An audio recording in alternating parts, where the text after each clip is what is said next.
Hello, my friends, and welcome to Adobe Live. I'm your host, Kieran Lewis, a freelance graphic designer based in London. And today, on today's stream, we have Adobe Spark Ambassador and the very talented designer, Shyne Webster. Shyne, how are you doing today? Hello, hi, I'm super excited. It's morning for me, so I'm excited to start my day off with a nice live. How are you? I'm good. The time difference, I know that's a thing, right? You're starting your day, I'm ending my day, but it's all good. We're all here and it's good vibes, man. I'm looking forward to it. And anyone in the chat, where are you guys streaming from? Let us know where you guys are. Yeah, you guys are based. Shyne, you're in California, right? Am I right in saying? Yep. Yeah. Near LA. And, there we go. And I'm in London, so let us know where you're streaming from. And if you're tuning in via YouTube or Behance, again, massive welcome. Definitely get some comments in the chat. Share some love to Shyne while she's designing, and I'll share that directly with her. And occasionally, don't feel nervous to show an emoji every now and again. We love an emoji that we live. Before we get into the real flux of it, there's no creative challenges this week, but don't worry, my friends, we've got you. Instead, we're launching our creative bootcamp this week, so you can join Andrew Hortriddle for a Creative Cloud app for beginners bootcamp. So you definitely want to stay tuned for that. But today is all about Shyne and her awesome design process. So Shyne, would you like to tell our audience a bit about yourself and what you're working on for today? Yes, well, apart from the glowing introduction, like Kieran mentioned, I'm a graphic designer, so I run my own studio here. We're based remotely all over the world, maybe someone near you. We're a team of just Gen Z women. We work with a lot of small businesses and startups, just really helping people build irreplaceable brands and create really dope stuff. So very excited to be here and just showing you some stuff today, designing with you.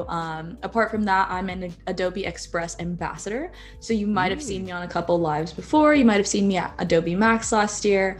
And maybe you'll see me there this year. I don't know. But yeah, that's just a little bit about me.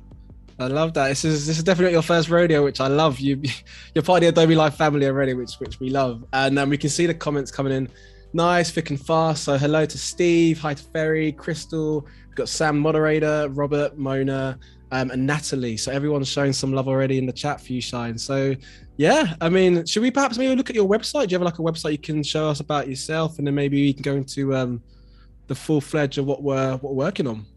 Yeah, let's do it. Let me pull up my website, show you a little bit about myself, and give you a tour of my little corner of the internet. Yeah, I love that. Shameless plug. Do it. At a good business. Become an irreplaceable brand. She's intense, right? She's dramatic, but we're here for it. But she's got a lovely color palette behind her as well, which makes it even more softer and engaging, right? So yes, I'm down for that. Look how fun. Thank you. Look at these little stickers and icons. I mean, come on, That looks fun. We you have my money keep it already. Vibrant. Thank you. I love that. And you mentioned it's a studio, so is yourself and is it two other people you're working with as well, or?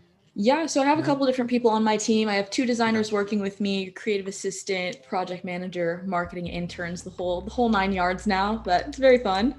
I love that. Awesome. So what we'll do is obviously we'll go into the real crux of what we're working on today. And then what we'll do is, anyone who's got any, comments for Shyne while she's designing, any questions about her background, about her website, why she chose that color gradient, I don't know. Anything goes today. So let us know in the chat what you're thinking, and I'll definitely share that with Shyne. So should we jump into perhaps the first program that you're working on for today? Let's do it. We're going to jump right into Photoshop. Today I'm going to be designing some different event graphics. I'm hosting some events in the upcoming weeks, so just going to be creating some stuff to promote those and get the community going. Nice. I've noticed like a lot of your obviously did a bit of background check, which everyone does, social media, like a lot of your work is involved in the community, right? And quite community led, which is quite cool. Yeah, it's super fun. I mean, first of all, I'm just like a huge social person. Like I'm very much an extrovert, social butterfly. So part of it is really just to like fulfill my own desires of like just being around people and socializing all the time. But yeah, I mean, I think my business is like super community based, and our studio is very much just a community vibe. It feels a lot more like people who just share a passion coming together, as opposed to like, I don't know, a typical agency model, I guess. So yeah, very community based. And I also have a digital community that I run online. So it's just all people all the time, very people centered. Yeah, and it's cool because you mentioned the background is the Gen Z, right? So I had to do a bit of research for what age limits that was again, because I'm in the millennial category, slightly older, but there's different sections. But I guess for Gen Z, it's perhaps more just skip out the emails and just have a chat in person. Maybe I don't know if it's more what's the vibe for Gen Z? Educate us. What Gen Z's I think it's so much more like personal, a lot less professional, a lot less polished. So there's a lot of like, more Discord chats, and we'll have very just casual like phone calls, audio things, texting. Like it's not super formal, and email is a little bit more of like, we save that for work and the work week only. So definitely a different change of pace. Nice. And what we're working on today, is that kind of targeted for that audience, or what's the vibe? Yeah, definitely Gen Z vibes. So we are actually having an in-person coffee meetup in a couple of weeks in Los Angeles. So it's going to be like a bunch of just Gen Z creatives, entrepreneurs, aspiring professionals, college students, whatever, just kind of coming together to get to know each other. So this is very much the vibe. So hopefully whatever we create today is very targeting Gen Z. Yeah, I mean, if you're in LA, it sounds like, can anyone kind of join with what that is, or? Yeah, it's open to the public. So if you're in the area, if you're in LA, go. I mean, I would, but London's a little bit far away. But if it wasn't, I'd get there, because it sounds like a good vibe. It sounds like the traffic, man. Yeah, blame the train delays. And it's cool. We can see a lot of people from different corners of the world. We got people from Robert from Sweden, Freya from Indonesia, Steve from New Zealand. Lovely to see you guys. Thank you so much for joining and where you're tuning in from. So I'm excited to sort of see where you're working. I can see you're working for different, lots of different types at the moment now, right? Yep. I'm just going with the flow, to be totally honest with you. I have whenever I'm creating stuff for my own brand, because like I mentioned earlier, this is for an event that I'm hosting, right? So like whenever I'm creating for my own brand, it's just super fun and artistic and expressive. Like I don't put a ton of, design principles and rules around it per se. It's just a lot more like expressive, which is super fun for me. Yeah. I have no idea what this is going to look like. I know what information needs to go on the page, and that's all that I know. You know what? That is very much like the Adobe Live philosophy, where we have maybe ideas of what we want the project to be at the end, but because we've got the chat interacting, we're discussing, ideas come right whilst you're talking. So if it looks like, if you go from A to Z, but via, M and whatever other letters, then it's not a big deal. It's, it's all fun. I don't know why I used an alphabet analogy there. That was really bad. But it's the idea of having fun, basically. It's not a big deal. Yes. Yeah. It's I can see what's your favorite font, by the way? I can see you're working different styles. Have you got like a favorite font? That's such a hard question. I think it just depends. I'm not even gonna lie. I am so susceptible to design trends. So like right now we're very much in that, 80s Apple ads aesthetic of like the retro like Garamond, which is iconic. I don't know. This font, Nautica, this cursive, the script, it has me in a chokehold. I'm not gonna lie. It's such a good font. I can't stop using it. Where did you is that like a system font, or was that from like an Adobe fonts, or where did you get those fonts from? It is an Adobe font, so it's through the cloud, and I just have it activated on my devices, and then I also have it in Adobe Express. So I've got it with me anywhere I go. Nice. Very solid. It's a great font. That's and that's a nice time to actually mention, if you're very much new to Adobe Live, or even to just the design process of what you're saying now. These kind of programs that Adobe brings out, it really allows you to have fun with it, be creative, learn as you go along. And there's so much things you can do, like the Adobe Live fonts and things like that you can download and use. So definitely checking those out and have a download, have some fun with it. Yes. I am not even gonna lie. I don't even follow any like professional techniques, you guys. I'm just vibing. So if anybody knows a better way to do this, I'm so winging it. I really am. It's all good. Do you know what's funny? Like with these lives, there's so many, because you got different creators, right? Different levels and all corners of the world, and we all got our own kind of like ways of working, which is like, that's the beauty of it. It's just whatever feels comfortable for you. And this is nice to work on. It's fun as well. You chose like a nice color palette. I'm digging that opacity lowered behind as well, which looks nice. Thank you. You're keeping the details. Of course. Yeah, that's one thing I do love about design, is like there are so many different ways to get to the same kind of end result, and like everybody has a different technique, and it there's not really one right or wrong way, which is super fun and very, very encouraging for me, who's just coloring outside of the lines right now. I love that. Do you find it's interesting? This is obviously like a passion project. This is a community based. You have complete ownership, right, and freedom. When you have your client work, do you find you're able to try and use some of that freedom with it? Because obviously you have brand guidelines. They have clients know what they want. There's obviously a bit of a difference right between those two. How do you kind of find that balance? Big question, I know.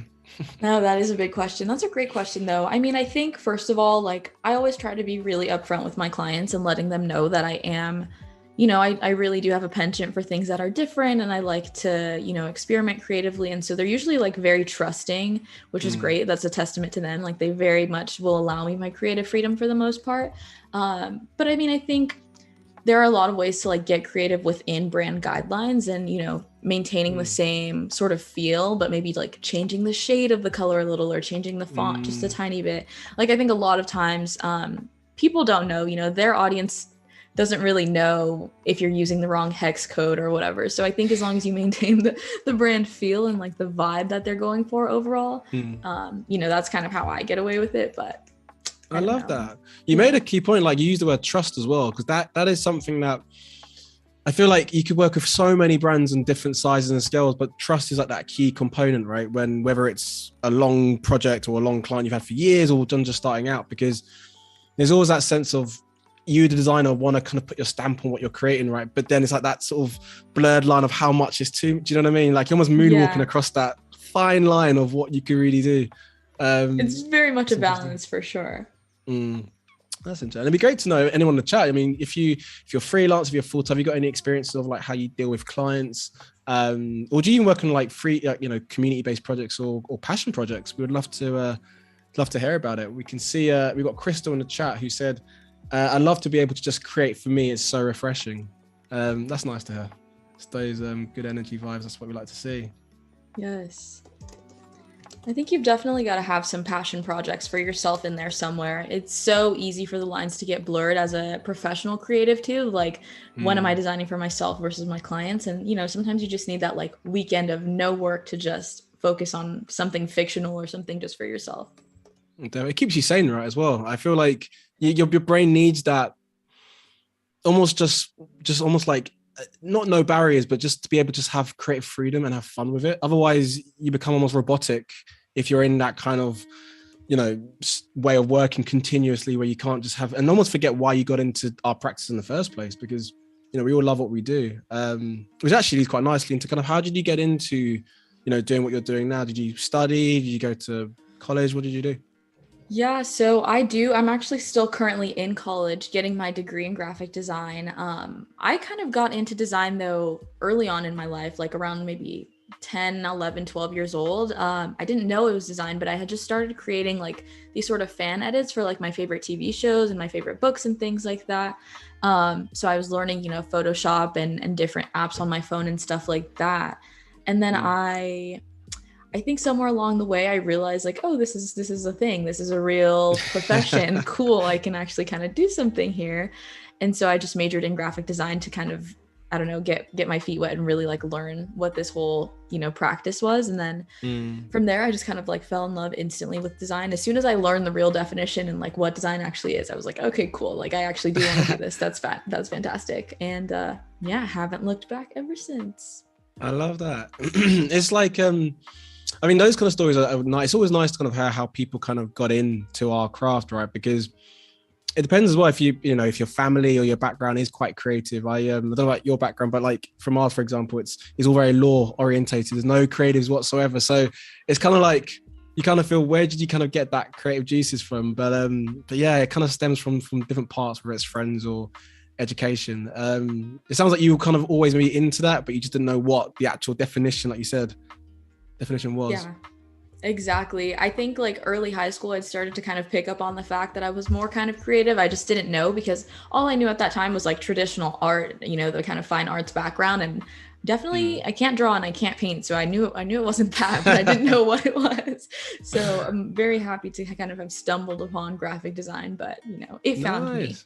I love that. It found me. You didn't find that. It was an organic relationship. Yes. I can see now what you're designing now. You've got quite a few like different typefaces. So like I'm quite curious, when you download fonts, do you kind of have to play around with them to sort of see how they look with color or shapes, or do you have like a process in how you do it? Or is it just like have a bit of fun and see which is It fine. honestly is very much just have a bit of fun and see. Like I never really know when I'm downloading them, when I'm putting together different resources and stuff for a project. I'm always just sort of like throwing spaghetti at the wall and hoping it'll stick when it comes to Just the stuff meatballs for stick on there. myself. Yeah.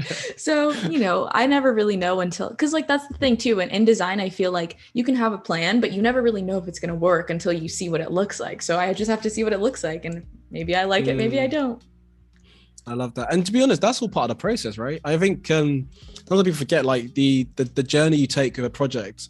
That can be probably more fun than the actual deliverable, because you're experimenting. You don't really know what's what at that early stage. So every idea is kind of up for grabs. So it's kind of that fun documenting stage, right?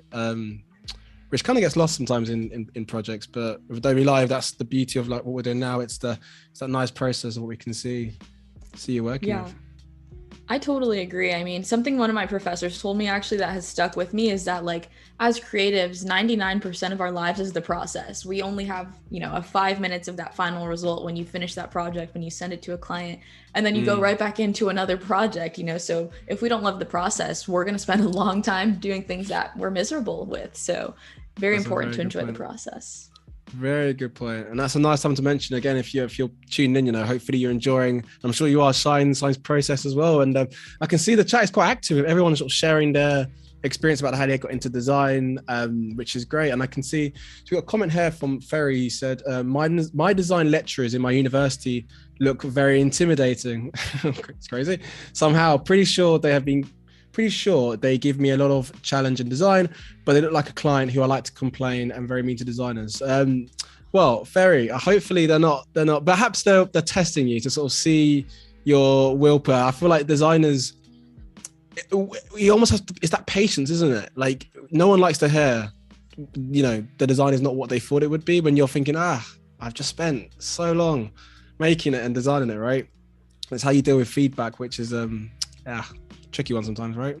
It is. It's so tricky. I mean, that's just the nature of the game, we just can't take it personal, but also super important to have clients that respect you and to try and work with people that, understand that you are like an expert at what you do and this is a craft, and people that just like really respect that. But, just try to stick it out. Just try to stick it out. That's a good point, because like I almost feel as well, like the more experience obviously plays a role as well, especially if you're in freelancing, but the more that you get familiar with clients and how to deal with feedback, the more you feel comfortable to perhaps challenge as well, right? Because you mentioned we're the professionals, hopefully they trust in our process, but sometimes it takes time for people to have an understanding of what that is, because you don't want to, I always feel like it's brands, for example, whether it's say, I don't know, it's a personal project to them, a personal client, that, family business, for example, they're perhaps so close to heart that it could be very difficult to sway them if you want to do some design bits and bobs. Yeah, definitely. I mean, that's the thing too, is I feel like most of the time with clients, it's never like a malicious intent. They don't really mean bad by it. It's just they're so close to the project and it's their baby and they have a very specific vision and they just want the best. So as long as you can help them realize that you want the best too and that you will give them the best, then I think we can find a happy middle ground. No, hopefully, Ferry, that gives you some little gems there from Shyne in terms of how you can deal with your lecturers, and even if you go into into the world of clients as well and how to deal with that feedback. But I'm sure it's coming from a positive place. And we got a question here for you, saying, do you ever overthink your design? That's interesting. Yes, I feel like I sway from the extremes of overthinking my designs or underthinking my designs, and I'm never just properly thinking about them. Yeah. I think design itself is kind of an overthinking profession. Like we have to think about the things that we create most of the time, because we're creating them for a brand or for a specific purpose or whatever.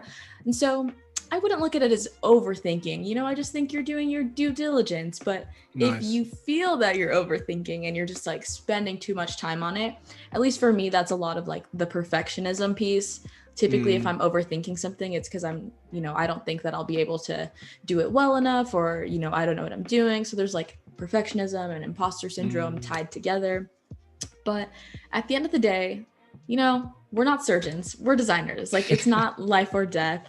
You just keep reworking it if it's not working, and whatever happens, just trust the process, Just I love that. That's so take a true. step It's back. it's one of those ones where, you know, sometimes just taking a breather from the screen. I feel like, you know, taking a step away, getting some inspiration from somewhere else, perhaps just not online, that kind of feeds into having a clearer way of thinking. It'd be great to know your, you know, in the chat, Ferry, and it, you know, everyone else in the chat, you know, do you ever stumble across when you're working on something, do you think you've thought about it too much, or even under thinking about it too much, or what's your ways of kind of finding inspiration, as well as obviously hopefully watching Adobe Live, which is why you're here today. But Shyne, my dear, so obviously what we're working on now, I can see you've got a few different layers and obviously that background image behind as well. Yep. I'm just, you know, I just want to get the important information on the page. So like date, location, things like that. But Nice. I'm just having fun with it. I think I'm just layering a bunch of different type, and I love to use type as decorative elements. Like I love to just, you know, distort it, add texture, add motion, make it really dynamic. I think that's like a really key tip for when you're creating things that are very type heavy and not maybe as visual, is just get decorative with the type, you know, and try to keep things like integrated together and not make it feel like you're just slapping type on top of a page. So that's what I'm trying to do. So do you, I mean, in terms of the programs that you tend to, I know obviously, excuse me, today we're working on obviously Photoshop and Adobe Express. Do you find any other programs that you tend to, within your line of work, that you operate in, or those your kind of two main bread and butter, as it were? Yeah, I'm definitely an illustrator a lot for my work, just because a lot of the time I am designing like logos and things like that. So just having obviously vector graphics is super important.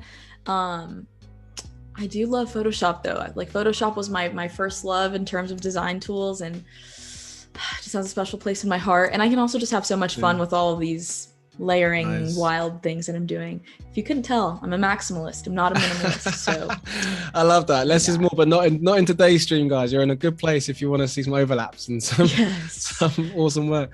That's interesting. Photoshop, I always love to kind of ask those questions, because I mean, obviously there's so many Adobe programs to work with and to operate in, depending on what you're working on, right? But it's always nice to kind of know from creators firsthand, like we've all got a favorite, right? I think deep down we've got one that we're like, if we can bring it into this program to make it really work, it will definitely.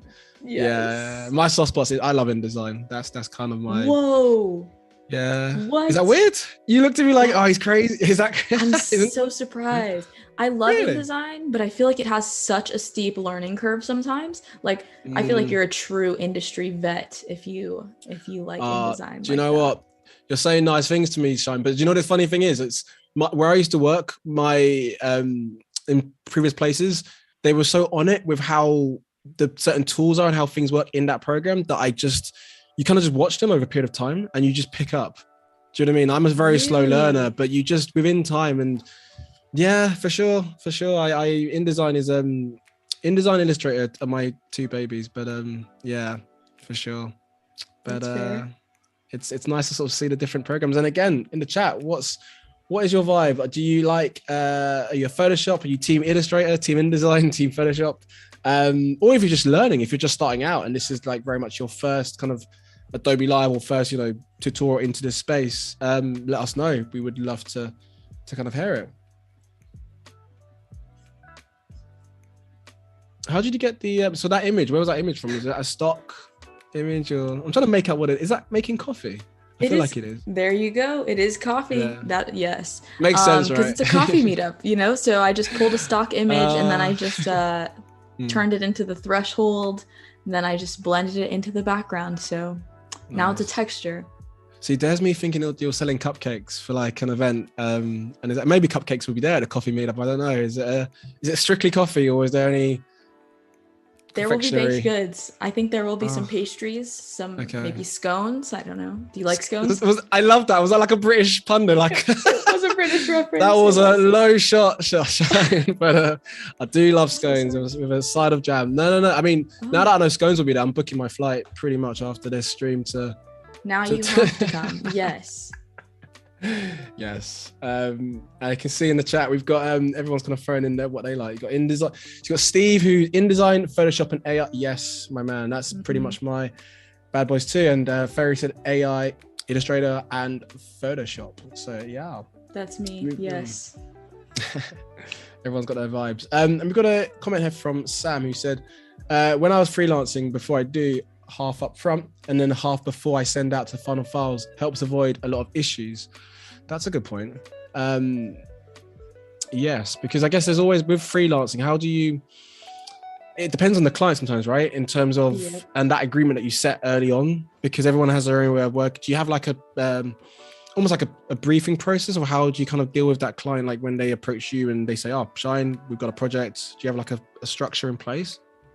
Yeah, I mean, typically I like to do, if it's like a bigger client, you know, maybe like a bigger company or like a tech company or just a more established brand, typically I'll just do like 50-50. So like that commenter mentioned, just splitting it in half, you know, once before we get started and then at the end with the final delivery. But for, you know, smaller businesses or, you know, things like that, I also do some sort of payment plans and things like that. So I'll just break it up in terms of project milestones. So, you know, maybe like I know my process for designing a logo or designing a brand identity is usually pretty much the same. And so, you know, at a certain milestone throughout the project, we'll do like a 25% installment or things like that. But I think a good tip is, breaking it up based on your process. And if you think, you know, the logo is half of the work, then do 50% when the logo's done or things like that. That's interesting. It's always nice to kind of hear firsthand from designers like their process, because I mean, with Adobe Live, we have such a range of people that review, whether it's students, grads, senior creators for years, or even just people who have no, you know,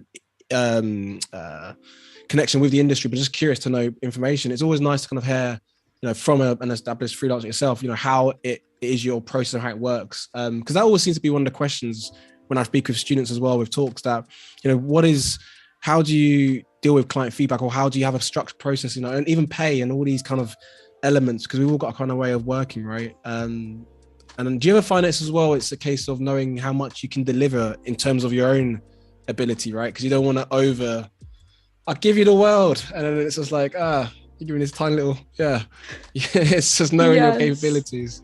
100%. There has to be like a level of self-awareness, which is, I think that's why it's like super important to be in like design communities or like friends with people who can kind of relate or can kind of watch you and like see your progress too. Because I think sometimes it's really hard where, you know, we're on these screens every day and things like that. Like we just kind of forget big picture of our skill set. So I think having somebody to like remind you of how far you've come and check in on you when you're progressing, and having a mentor, having like an accountability buddy is also super helpful in that way. Because, you know, someone can like remind you of what you're capable of. I don't know. I love that. No, so do you find like with you and your studio team, like do you kind of bounce ideas of each other quite a lot and, you know, share visuals? And I guess it's almost like not being afraid to be like, because I work with a creative partner as well, and we've gotten past that level now where she's very blunt, but I love that, because it's just like, I know what I get with her. Do you know what I mean? It's almost like if it's rubbish, I got to use a good clean word there. If it's rubbish, then you know what it is. But it's because obviously we want to get to the best deliverable possible. So you've broken that boundary of having to be too polite. Do you guys find like with your studio that you know the level now of you can just be honest and just discuss it if it's not working or if it is working? I think so. I think one of my, you know, I'm really, really close with one of my designers because we've just done so much work together, and it's just very much like we just kind of spam each other in our messages, and we're just like, hey, what do you think of this? I'm working on this. I don't know. I'm very stuck. And there's a lot of like transparency there, which is cool. And then my other designer, she's like, you know, she's been doing this for maybe 7-8 years as well. So she definitely more experienced than me in terms of professional. So she's been through, you know, different agencies and things like that. So she can definitely tell me like it is, and she'll definitely, be very straightforward with me. But do you like, you can almost appreciate just the honesty, right? Of just like, cool, you know what you get. And it almost goes back to that comment. I think Ferry in the chat mentioned about the lecturers. I don't know if you had it with uni, but you might have a few favorite lecturers, or the ones that are just really tough with it, almost like, you know, like Snape from Harry Potter. I don't know why I use that pun, but you might get that sort of serious, but it's almost because they want you to do well, right? They have their ways of encouraging. Perhaps it's not that conventional, but do you know what I mean? It's just different ways of how you go about it. Yeah, I've experienced that too. I mean, I think it's just one of those things where you kind of just wish for the best, you know, hope that they're looking out for your best interests, and that's why they're telling you these things. But our school, the school I go to, is very small, so we only have 3 different professors, and so I just work with them the entire time. So I mean, we know each other very well though, which is cool because they get to know your style so much, and then they're like very much like they feel like kind of one-on-one mentors because you just work with them for such a long time, which is fun. Wicked. Nice. Yeah. So what's your vibe now? What you can, because I mean, my brain is like, there is a lot happening, but in a way that it's like, I guess for my brain was thinking about in terms of the audience as well, of who it is. And I feel like, I don't want to sound like a really old fuddy-duddy, but like, I feel like the styles of Gen Z is that you can work with a lot of things that clash, because that's what makes it more interesting, or more almost like more interactive with the way. Makes me sound really old now, but yeah, I don't know what you feel. If that's the case, that's the vibe you're kind of achieving. I love that.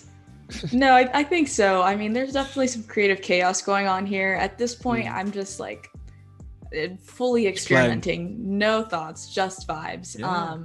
But I think, yeah, like you said, that's very much on par for the audience. You know, a lot of my community already knows I'm just, like I said, huge maximalist, just doing whatever. And I think that's a very Gen Z thing as well, like you mentioned, right? It just there's so much like breaking of the rules and lots going on, and experimental aesthetics. And I think the more polished, the less attractive they think it is. You know, there has to be like that's sort of a gritty. It's kind of punk. We're kind of punk rock. We're in a postmodern era right now. Do you know what? That's so interesting, because you imagine so many brands that they've been taught a certain way, or even like generational with designers, that you've been taught a certain way, right? Whether it's editorial or doing posters, fashion, that you kind of do it in a certain, whether it's grid-like, you know, very, very organized perhaps, but in a way where almost got to tear that up and actually rewrite the script of what you think it should be. And this is actually the most current way if you're trying to target that particular.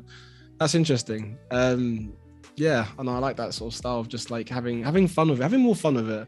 I appreciate it. And by the way, if I can mention this, because my sister, I had to Google like the Gen Z, the millennial, the term, because I forgot the ages, and my sister is in that category as well.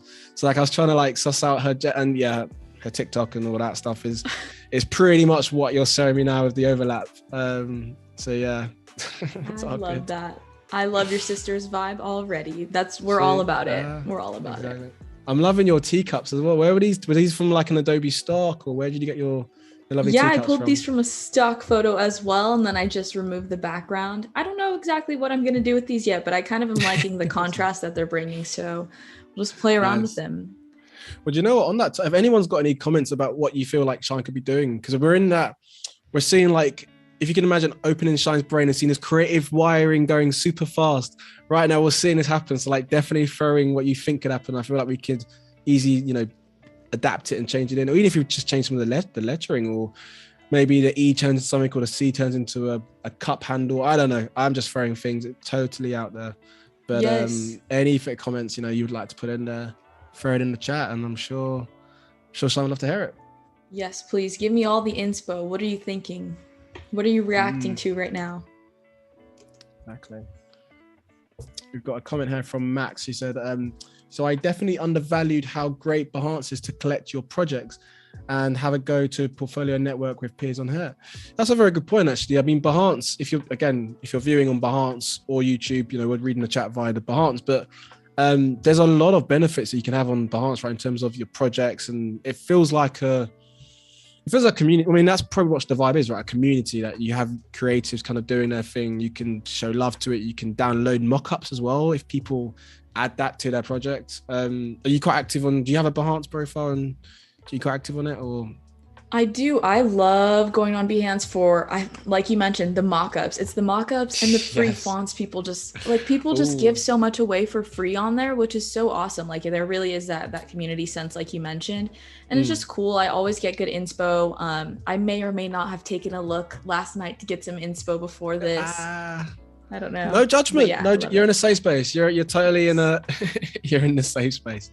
The Adobe space is all good. And yeah, we do love a good mock-up at Adobe Live here. Like we are we're vulnerable to a good mock-up. And actually, I don't know if you do the same, but like I've got a whole on my hard drive, like a folder just of like emergency mock-ups. You never know where you're gonna need like a fire extinguisher mock-up. I mean, I don't know. I'm just saying random things, but Please. You get some real, yeah.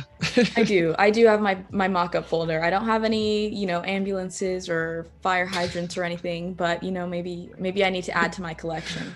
I mean, that's not my thing, but I don't just go out my way looking for just handheld device.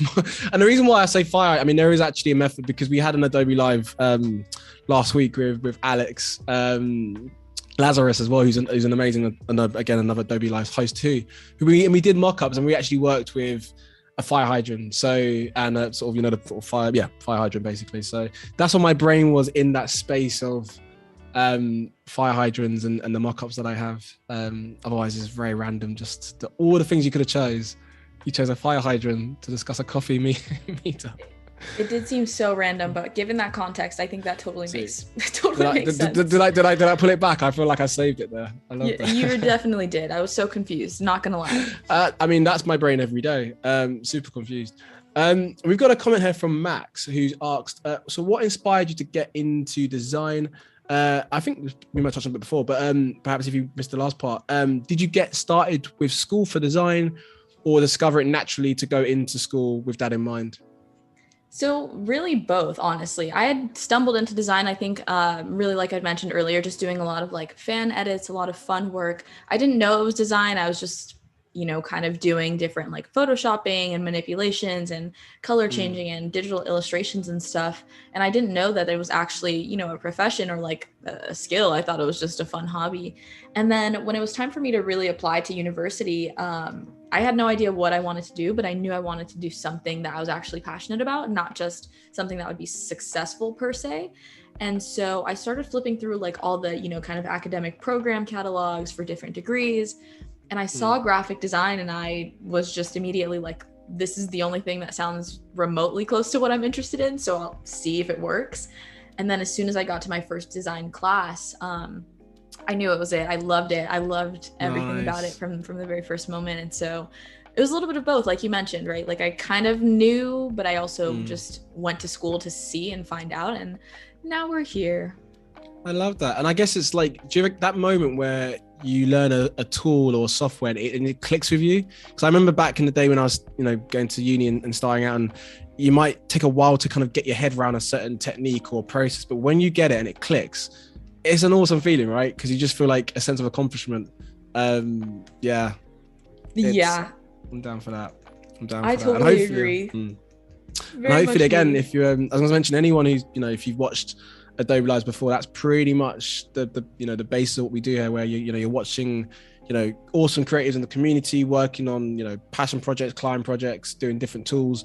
But it gives you guys, hopefully the inspiration to kind of create your own designs and to kind of go out your way and to create, and obviously hopefully to share with us as well, because we love to sort of see what you lovely people are working on. And we've got a question from Crystal, which I think kind of goes back to our Gen Z vibe in terms of the style.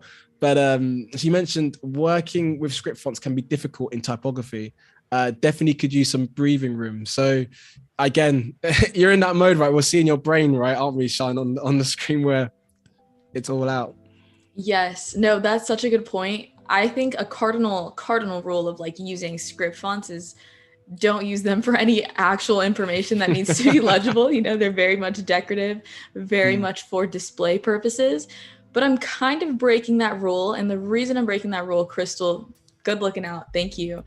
The reason I'm breaking this rule is because this banner is going to live in my Discord server. And in Discord, these graphics are more so just sort of eye-catching banners than informational purposes. So I guess that's the thing too. If you're designing, always knowing the context, knowing what that experience is going to be like for the other person on the other side of the screen. But they're definitely going to see like an actual plain text, date, time, details, and things like that. So I'm just having a little bit of fun, here. Crystal, do you think I should change this time? Should I change this to a serif or sans serif font? Or should I change the free coffee for the first 20 people? Give me your thoughts, please. Let us know, Crystal, and everyone in the chat, throw it in there. Throw your idea. No such thing as a bad idea at this early stage or in any stage of a project. maybe into the deliverable stage, but at this early stage, it's all good. So let us know. My brain kind of feels like, yeah, a nice, perhaps simpler font, just to kind of balance out what's happening in the middle. But like you said, right, it's more of at this stage, it's the decorative elements of it, and I guess a more simplified version that might accompany it, which is perhaps the more, what's I'm looking for, written at a much more like easier, cleaner version, and the top part of it is more like you said, the decorative, right? Almost like, for example, if you had like a Facebook post and you put it up, but underneath you have the bio, so you write obviously what exactly the information really is. Because if this was on a banner, my brain would be like, I definitely, one, I need a coffee, and two, I need to go wherever this meetup is, because and hopefully there'll be scums there, so that's why I'll be there. Yes. That's very Gen Z attitude too, of, you know, whether you love it or you hate it, or it looks good or it looks bad, it's going to get your attention and it's going to get you talking and thinking. So mission accomplished. Nice. Do you ever find, like, I guess, because, you know, perhaps during the period where, you know, we were at home a bit more during the lockdown phase, and you mentioned Gen Z it's more about kind of stepping away from the screen and just doing things, right? Just meeting up, just making it happen rather than the faff of talking. Do you feel like it's changed or accelerated even more so during that period where we were in lockdown and now we're free a bit, where you can meet up?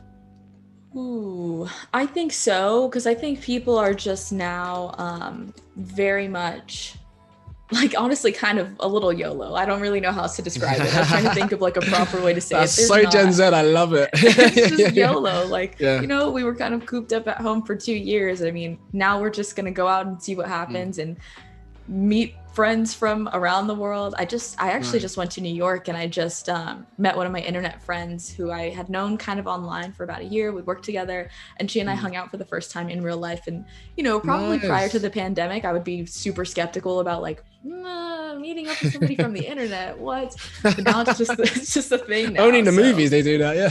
Right. I love that. Right. I love that. And I'm actually, and you mentioned YOLO. For anyone who perhaps doesn't know that terminology, maybe I don't know. What is YOLO again? Just so you only live once. There we go. So you probably did it already, but if you didn't, there we go. I've answered the question for you, which is could be burning through your minds all day if you never knew what it was. Yes. It's looking good. It's looking good. I think I'm gonna leave it at this. I think it's gonna get a little too much. I mean, it's already a lot. Like, I was thinking, where would be space to put anything else? I mean, you know, when you've got like a crowded, it's but there's a lot happening, and it makes me want to have coffee. So, and a meetup. What more? Mission accomplished, right? I guess in the next part. Nice. Yes. Do you on the sort of design on the technical front? So, and it's funny because we always kind of mention it when we do, you know, these streams. You obviously got your layers on the right hand side. Do you have a system of how you? And again, absolute no judgment, I promise you, because some people are super over the top. You know, everyone's in different categories. But are you a color code? Do you name it? I'm not going to pull you out for it, promise. There is zero system. I don't name anything. I don't color code it. No, it's just ellipse one, copy. It's just Gen Z. I love. There we go. It's because you already know, right? In your heart, you already know everything because you don't need to name it all, right? Exactly. It's intuitive. It's part of me. So you're using the force to get it. I love that. Exactly. Do you name your layers? I mean, now I feel like the most uncool. I do. I color code. Do? I color code as well, mainly because, but I think it's because my brain has to be I have to be very literal when I see things. Like it takes me a lot to digest things. So unless it's either color coded or by shape, I won't understand. So for me, like even when I do like files, I know if it's in green, it's because it's currently it's the job's out the door. But if it's in red, I'm currently I know you look at me like he's a weirdo, but it definitely works. And am I the only one that does color code? Please in the chat, let me know. Is anyone else? Whoa. Are you a color code person? I hope I'm not the only one in the world living in my color coded boat. That's pretty amazing. I mean, I wish I could do that. I don't. Yeah. Wow. But you use the force. You don't need to. I mean, that's right. I wish I had that gift. You're right. Like boom. So what are we? Like I see. Are you saving down in your like a little structure now and what you're doing? Yeah, so What's that? now I'm gonna take this, and I think I just want to use this like typesetting here for the coffee meetup main text, and I'm just gonna take that into Adobe Express so that I can repurpose this into different social media graphics. Because like I said earlier, this banner is like the main, attention getter, gonna put it in my community, but I do want to promote the event in case anybody else wants to turn up. So I'm gonna post it on some socials, and yeah, I just kind of hid some of these layers here. Pretty much everything. Now I can breathe again. But I hid all these layers. I can see clearly now. Yeah, the rain is gone. No, but I mean, so it's quite cool. So going back to the concept of why you and the team, created this. What was have you done a few before in the past where you've done the coffee catch-up? Is this you mentioned the first one, or? This is our first rodeo in this regard. So there's this sort of grassrootsy, independent, I don't know, like LA Tech Week thing happening in a couple weeks. And I just figured, why not host an independent meetup with that? If people are going to be in town or they're going to be in the area, it'd be cool to just connect with, a lot of our Discord friends in real life. And I mean, people are, like I said, people are YOLOing it out. People are just going to pop up and come meet these folks they've never met in real life before. I don't know who raised them, but they're doing it. I love that. Yeah. And it's nice because it's that community vibe, isn't it? Where we might spend the best parts of a few going back during pandemic and whatnot, where you're at home and you're very much online, right, and using social media as like the main tool to communicate with other people. But now you can meet in person. But I mean, the beauty of even things like Adobe Live or events that you're doing is that you're able to reach out perhaps people are further away as well when it's on things online. I mean, when would we ever get a chance to speak from LA to to London? It's cool to do these kind of things. It is. It's so fascinating. It's very cool. So what are we working in now? All right, now we're opening up Adobe Express. So we can just go to adobe.com/express. I think I'm going to start with an Instagram story. Yeah, nice. Let's go vertical. We're just going to fully switch from horizontal to vertical. This might be a little bit of a challenge, but it'll be fun. I've seen your right, it's sounding weird. I've seen you on your Instagram, like you're very on it, and like it's so created so well in a way where do you find, I think I had this chat with Alex in our last stream for another Adobe Live, but it takes time, right, to have to create. Obviously you're doing your design, you're doing your coffee meetups, but taking a step back and doing social media content and promoting, how do you find that balance of having to stop for a minute and take time and to build your brand with the promotional? Like, how do you, I mean, is it more of a team collaborative effort, or is it just Shyne in the basement, just designing? It's for the most part very much Shyne in the basement, head down for several hours. Cause I was really solo for the first like 1.5 years of my business and freelancing. And so a lot of it was just me experimenting. And I think really it was never a thing. And maybe this is just like, again, my sort of maximalist all over the place personality showing up. But for a long time, I didn't really even have like a set sort of like brand style per se. Like I didn't have a style guide. I didn't have like, I had the color, I had a color palette and I had some fonts, but it would always change. Like I was just always exploring with different fonts on my social media posts and things like that. And I think it was one of those things that like, it was kind of born out of me actually doing it. Like it just came from the action. So I just had to like start creating stuff to see what I wanted it to look like. And I didn't know until I did it, whether or not it would work. So yeah, I mean, I think I definitely don't approach my clients' projects that way. It's a lot more systematic and, no judgment, I promise. Polished, but it was my own thing. So I just got to have fun with it and go kind of be as chaotic as possible. Do you find like, I'm quite interested, like in that idea, because it sounds like it's evolved, right? Over time it's evolved because you're kind of finding obviously there is no starting block. Well, there's a starting block, but there's no end block in that regards to how it should actually look because it's always changing. Do you find that changes when you have people interacting with certain things that you put out there to see if it's engaged well, or is that part of the process, or is it not so much? I think it definitely is. I mean, I think I'm always just trying to, like I said, it's just seeing what sticks. And a lot of times, like, I just check in with like my community and stuff and my audience and ask them like honestly what they think and how things are feeling. So I'll ask like, hey, how does this make you feel? Or like, if you'd had to describe my brand in 3 words, like what would you say? And I use that a lot as inspo. So I kind of am like always measuring it, if you will. And so like, you know, if certain words like energized or exciting, like if those words keep coming up from different people, then I can kind of tell what I'm doing is working or it's not working or vice versa. I love that. And I think, when I checked out your website, the one thing that really caught my attention was like the wording, like the content of how you, like the copywriting side of it as well. Cause that's the one thing, the design elements is important, but the brand strategy and the kind of words you use. And from right inside, I think it started off like you want to work with dope brands. And I think it's funny because it depends perhaps on different styles and generations and different, you know, ways of, you know, culturally how we operate in our world. But I think that's the beauty of it, when you feel confident and comfortable that you can kind of approach brands in a way where it doesn't diminish who you are as an individual, right? You're keeping true to yourself. And I love that. I appreciate that for sure. Yeah, it definitely takes time. Like, of course, you know, when I first started out, I was kind of apprehensive about certain things and I didn't know how people would react. But then I kind of also realized, like, you know, if I'm trying to kind of build my own brand and really like make my own presence known, I guess, sort of in the space, you know, I really want to be myself, and the people that will resonate with that will feel more drawn to me and more connected to what I create, I guess, because of my authenticity or because I'm just keeping it real and, you know, speaking how I would speak in real life and stuff like that. And it's lent itself so far. I mean, I've gotten a lot of clients who are like my dream clients, people that I'd love to work with and that are very, you know, very cool and chill and relaxed and just kind of open to, again, sort of that like creative trusting process. And I think part of that just comes from me being willing to, like, I don't know, break that barrier first. Yeah, no, I love that. I feel like what you're saying as well, these are gems, right, for our audience. And I suppose, again, especially for those who perhaps are in that early stages of trying to build a brand and unsure about, you know, the wide world of how our industry works. It's a daunting experience, right? But when you're able to kind of share these experiences and I'm so captivated by the idea of just, you know, you're keeping it real, right? You're just keeping it real. You're who you are, and you kind of put it out there and see who kind of vibes with it. And if they don't vibe with it, then that's cool, right? You move on. So I'm definitely down for that. And we've got some lovely comments already, people who've been checking out your site as you've kind of been on the stream as well. And we've got a comment from Max who said, loving the simplicity of your site, and looks like, I love how the project icons and colors just jump out.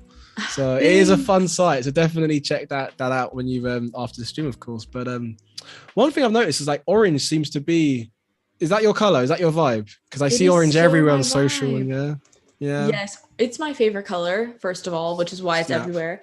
But also it just totally fits my brand vibe, because not, you know, your favorite color isn't always the best brand color sometimes.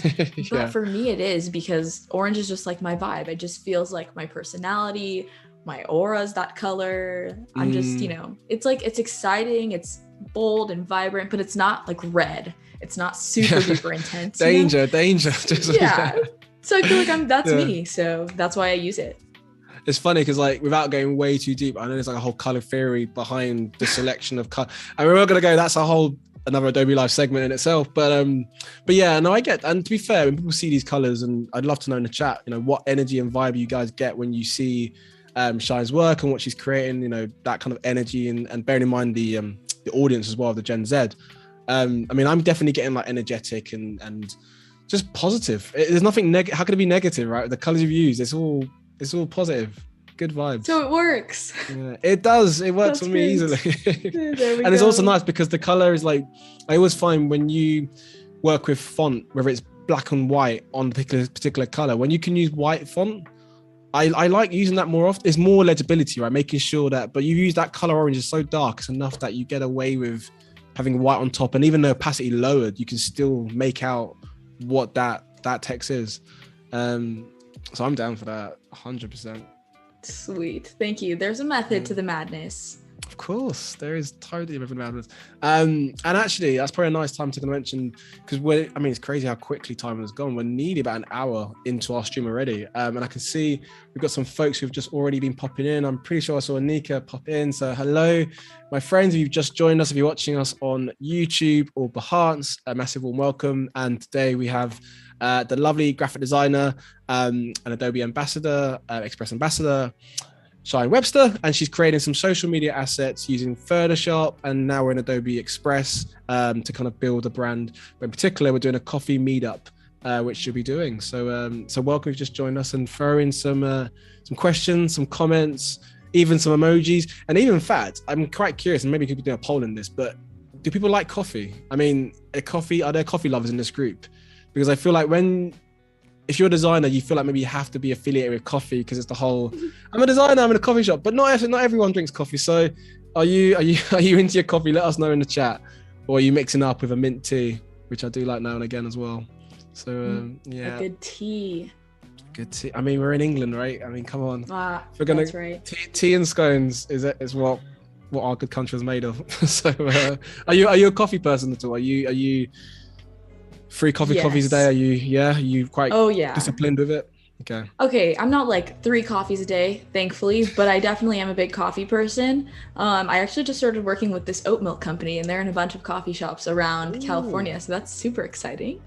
Okay, nice. Yeah. It's not Oatly, is it? No. That would be good. I was like, I do like my oat milk. I wonder if it's Oatly. I do love oat milk, yes. That's cool. I feel like we only started using that recently, maybe because we're just conscious of our diet, but it's almost like these things that just happen more often when, I mean, perhaps during the lockdown period, but you're more conscious of what you eat and what you put into your body. So yeah, oat milk just seems to be the thing now. It really is. I mean, it doesn't, for my lactose intolerant folks out there, it really saves the stomach, and it's just great. Yes. We're not singling you out, I promise you. There is a space for you. There is a space for you. There is. I love that. I can imagine anyone just joined in and like, why are they talking about oat milk? So like, I thought this was a design stream. I can see we just had Clady just join as well. So a massive welcome. Hello, Clady. And I think Oliver, if you just joined as well. Lovely to see you all. Let us know what you guys are vibing from the design. You can see where you're streaming from. Any lovely comments, let us know. And I can see our coffee comments it's gone down a treat, Shyne. We've got actually, I'm laughing because of one of the comments. So Reverb has said coffee first, then oxygen. And that's intense, but whatever floats your boat, man. I mean, oxygen's pretty important too, but coffee too. Yeah, it's all good. Uriah said, don't like coffee, never get the taste, but tea I'm down for. So there we go. We're open to that. Nothing wrong with tea. I've got a crazy collection of teas. Let us know what kind of tea you like. Yes, Oliver. I feel like Oliver could be English, actually. He's got, I love coffee, but teas and scones are clearly better. Oliver, are you from London? I'm getting that vibes, maybe, if you are. Those are strong words, Oliver. They are. So yeah, a massive welcome to you lovely people. What's your favorite tea, Kieran? Well, I mean, I'm looking down because I've got a collection right now and this is what we don't show you on Adobe Live, but we have a collection of tea. And I think we had this chat actually, didn't we, before we came live about yes, we did. The collection. So this is no lie at all. I've got mint tea, and I've got, what's the yellow one? Brain's gone dead now. Ginger, that's it, lemon and ginger. Yeah, I like lemon and ginger and mint tea. I've had to kind of weed myself off like 2-3 cups of coffee. That was in my Gen Z days, if it was back then. But yeah, 1 coffee a day is good with me. Keeps the doctor away. Yes. Does it? I was going to use that line, and I was like, it might be. It's like the opposite. That's the opposite of what we're trying to do today. I love that. So yeah, I can see obviously. So we're taking elements now from what you showed us in a bit of Photoshop, and we're kind of working. This is a Insta story. Am I right in saying? Dimension? Yes, sir. Okay. Nice. Yes, so this was just something I had exported as a PNG out of Photoshop, and I just hid all of the other layers. And then I brought the cups back too, because I'm really feeling the cups. I love the like clashing of the complementary colors of the teal and the orange. The color theory, bringing it back. So that's fun. That. Yeah, it's definitely it's a slightly different vibe than the original graphic, but I think in a fun way. And it like you can still feel the continuity, but it's just different.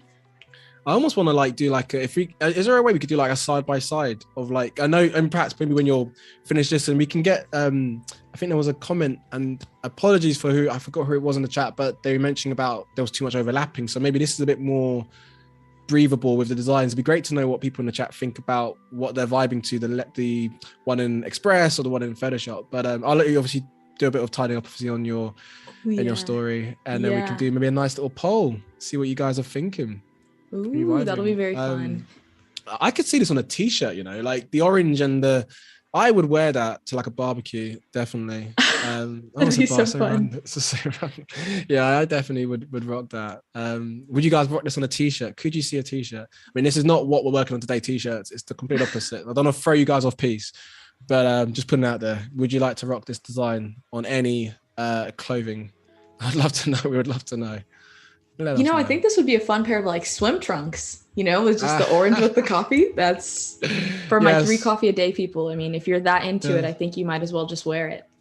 Do you know what? My brain now, okay, without going to, so that would work with swim trunks, but imagine there's like a dolphin, like going into the water, like the coffee, like some sort of water creature. So it just feels like there's a, do you know what I mean? I've got you, Kieran, just for you. Are you going to put in Let's do it. Let's do it. You did mention this was an out there stream. I love that. I said dolphin, and now you're using the dolphin in the coffee. I mean, and honored. You know, it totally fits because it's in LA, which is near the beach, which is so perfect. There we go. That's why I said it. I mean, no, I could feel it through the force. That's what you were. That's what you were trying to convey, right? You said that. And for anyone who's probably thinking they've used the word the force a lot, it's because when Shyne and I had our little catch up before we had our stream, we both realized we both like Star Wars. The force came up, but we'll touch on some stuff that you like, inspiration, and maybe Star Wars could be in there too. I don't know, but the force has been in there. The force is strong with you. I can see with the dolphin. Yes. I'm loving it. And it's an Easter egg. It's an Easter egg. Now the people that will see it, you know, they're really honed in. They'll get that. So is that quite I mean, my geography is terrible and I've never actually been to LA, but I guess you mentioned you're by the coast. So do you find like that is quite I won't say selling point is the word, but would people kind of get, perhaps it's like an LA pun?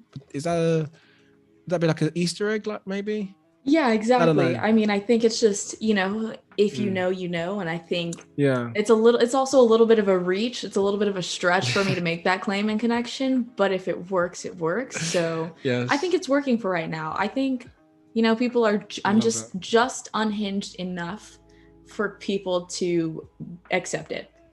I love that. I feel like the English equivalent would be if it was a pigeon, right? If it was a pigeon, I mean, that's not nice, actually. A pigeon in a coffee. Why don't I even go down the connection? That completely puts people off now, I think, even more so. But that was my attempt of saying that what our equivalent of like a creature in some sort of design could be, to kind of link it back to culturally back to London, which failed. So we can see, so what's the reverb saying? We've got reverb saying, now that we've had coffee, can we get reverb's all over this. So he said that now we've had coffee, can we get the bagels involved as well, pretty much. There we go. I think you're making people do the whole hungry 9 now. Yards. I think so. I think we need to have just a brunch live stream. A brunch stream. And again, I mean, there'll be obviously coffee at this place, but I feel like you're setting the tone, right? You're gonna have snacks, you're gonna have coffee, you're gonna have an even better, good discussion, right? That's not the selling point, having pastries, but obviously it's part of the ambience, so it's all good. It's the connection, it's the community vibes, but you know, food is always a great way to bond. Exactly. And we've got people are loving your designs, Shyne. I can see you got Natalie said the design's looking great. So thank you. There we go.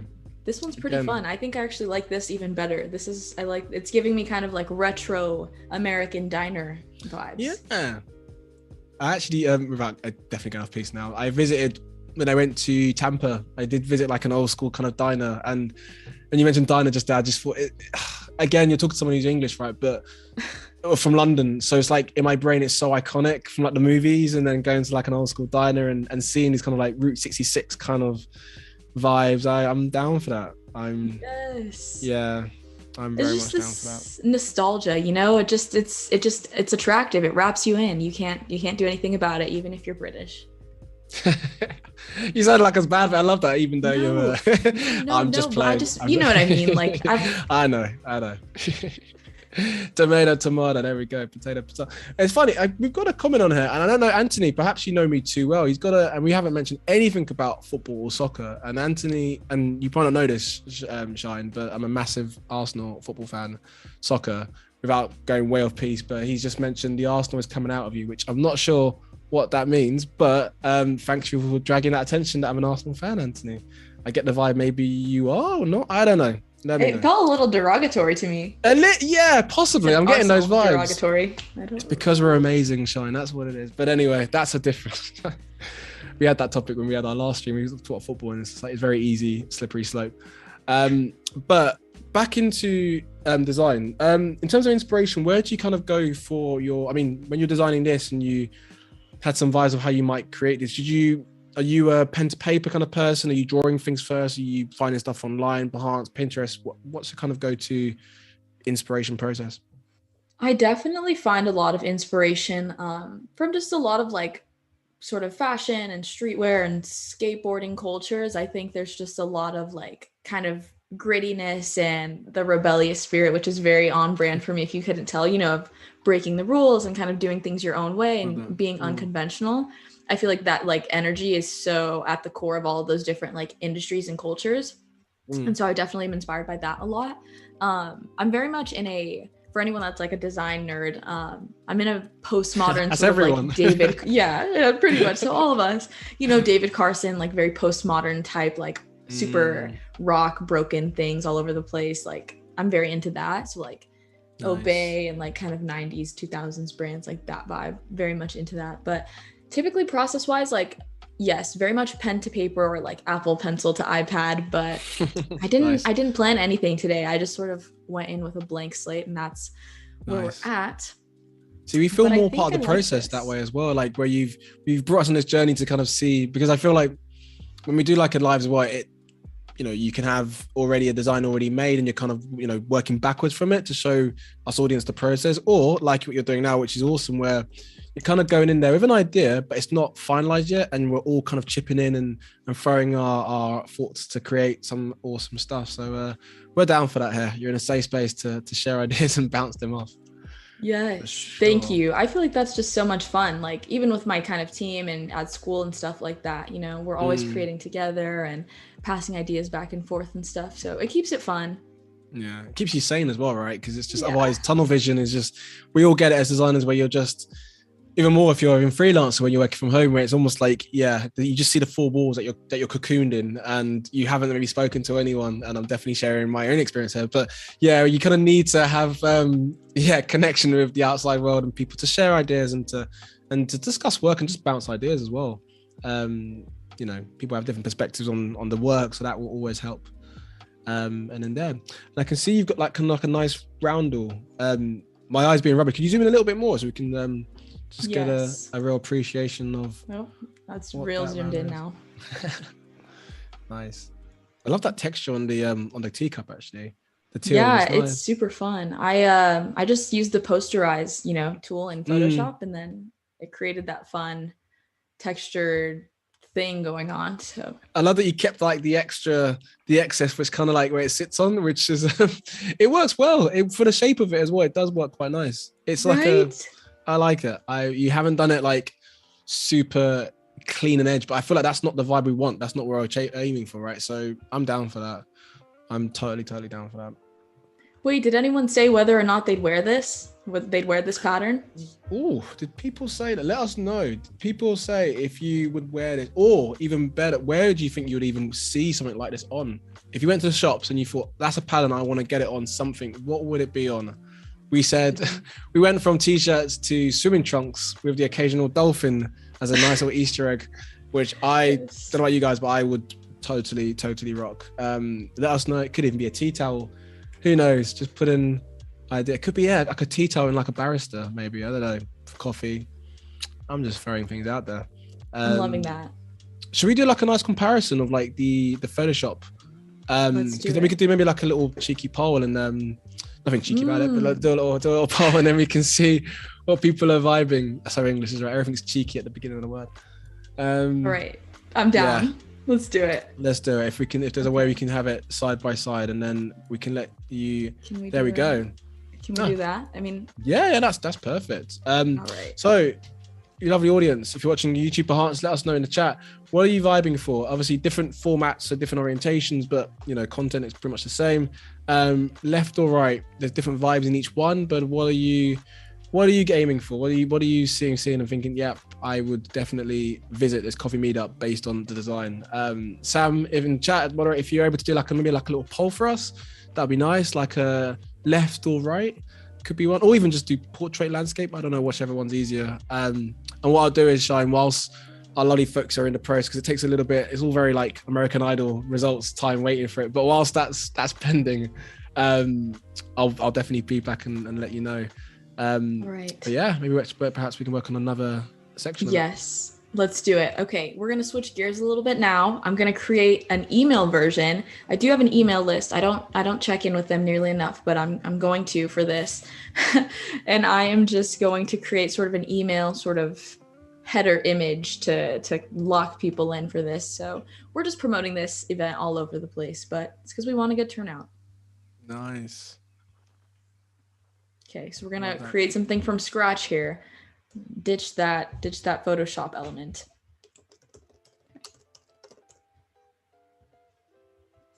See, also my brain's thinking. Oh, sorry, no, go for it. No, you're good. I was just gonna say, I think this is gonna come out looking totally different now because I'm starting from scratch again. So who knows? I feel like it's funny because we've been connecting this for about an hour and a half, but I feel like I already know your energy and design style, which is just it's fun. There's more words to describe, but I feel like it's that element of you don't know what you're gonna get, but not in a that's worrying way, more in a we're being creative, we're finding experiences, we're interacting and engaging. So yeah, it's all good, I promise. I'm excited for it. I don't know what it's gonna look like, but I feel like the one thing I could possibly definitely assume there will be is an orange of some sort, because I know you like orange, so it doesn't matter what design will look. I feel like there would be a sprinkle of orange on the design somewhere. Very true. I think we're just gonna make it just a giant orange text in the middle, just for you. Nice. I can see like we've got the got our folks. The votes are coming in. I'll keep you on ice still, Shyne, until we have a final vote count. But it's close. I'll keep you in suspense, but it is actually quite close. Did you have a favorite? I'm nervous. Do you have Yeah, I actually think I really like the Instagram story, the vertical. Portrait. Something about it. It's just speaking to me. It's speaking to me. Nice. That may influence our voters now. Who knows? Oh no. It's all very political now, isn't it? So let's see how it goes. So actually, like I said, we're about we're definitely over an hour into it now. So if you have just joined us, or you've caught up the last parts of it, a massive hello, and welcome. And today we have graphic designer and Adobe Express ambassador Shyne Webster, and right now we are creating a brand based for a coffee meetup, which her and her studio are doing very soon in California. So a massive welcome. And any comments you guys might have, share it in the chat. We would love to hear it.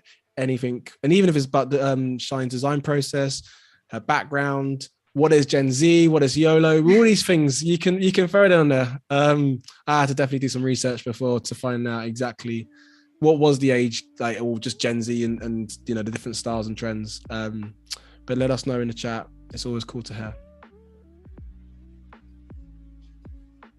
And actually, I was going to ask, what is your obviously you're designing now? I can see obviously on Express, but what's your kind of design setup? Are you a Mac? Are you a desktop? Are you an iPad? Are you all free? What's your vibe? I'm very much a Mac gal. I'm just the whole Apple ecosystem for me. Yeah. I got my MacBook and my iPad. Those are my trusty steeds. And I love that I can use Illustrator on my iPad. So fun. Yes. So fun. Yes. That's actually a cool time to actually mention, excuse me, that there's so many updates, right? With the Adobe, updates and things that are just a lot more easier and more intuitive with the device you have. keep up to date, because these things are just made to make your life a lot easier. And like Shyne said, there's stuff on the iPad, which you can do stuff on the go, which I don't know about you, but for me, it's just more fun, right? If you're on a train journey and you've got a long, I don't know, bus ride or whatever, you can just quickly jump on it and then continue when you're back home. So yeah, definitely get involved with that more, and even more so when we have the Adobe Max as well coming up very, very soon. So again, there's always going to be updates and things and little gems to stay tuned for when that lands as well. So definitely check that out on Adobe Max website, and of course, obviously Adobe Live, where we've got continuous updates and tutorials and things you guys can get involved with. So you're in the right place to be inspired. So welcome. That was inspiring. I'm already inspired. Nice. I love that. And let's have a look at this poll. What are the results? Because I feel like it must be close. Oh, wow. Okay. Well, we are in a deadlock because it is literally 50-50. So if anyone has just joined, please break that deadlock and cast your vote in the link in the Behance chat, which Sam has kindly put in there, and let us know. And I mean, no pressure, but you potentially will be the person who has that. I mean, there's no prize that we give you, but it's more the prize of our love via the stream. There we go. That is perhaps a gift in itself. And I see croissants right now and pastries. Yes. Yeah, y'all just really got me thinking about all the different breakfast foods. So I just had to do you a solid and include some of these. Is there any English muffins in there? Is there going to be is not? I will add one. I will. Yeah, no, that was my next search. How did you know? You guessed it. I mean, the force, right? We've established that early on. Right. That's absolutely it. It was the force. If you've got a favorite pastry, comment in the chat. Let me know what I should put in here, or breakfast baked good. Do you know what's hilarious about this? I feel like, excuse me, if anyone's just joined and they're scrolling up the chat, they're seeing Oatly, they're seeing milk, they're seeing pastries. Like, have you guys talked about anything design related? I promise you, you have, and you've missed, and if you have just joined, you have missed a lot of design gems. But right now, we are, like Shyne said, pastries. What is your favorite pastry? Let us know. We can maybe get some pastries on the edges of this lovely design. And you've got the scone there as well. Nice. I've got you. Got the scone. All right. I'm a sucker for like the I do love pain au chocolats. I try not to have too many of those, but they are when it's like slightly warmed. Yeah, so I'll start drawing on the keyboard now. But there we go. The chat we've got macarons, of course. Ferry, you are all over this. So Ferry would like to see. I mean, I feel like it's going to be literally just so much food now on your. There's gonna be anything coffee related, but we've got Ferry said macarons, Reverby said waffles. Ooh. But what kind of waffles? What are you having on it? Yeah, we need specifics. We need to. You can't just throw us in the darkness there and say waffles. We need to have a bit more. What is on your waffles? Agreed. Let us know, please.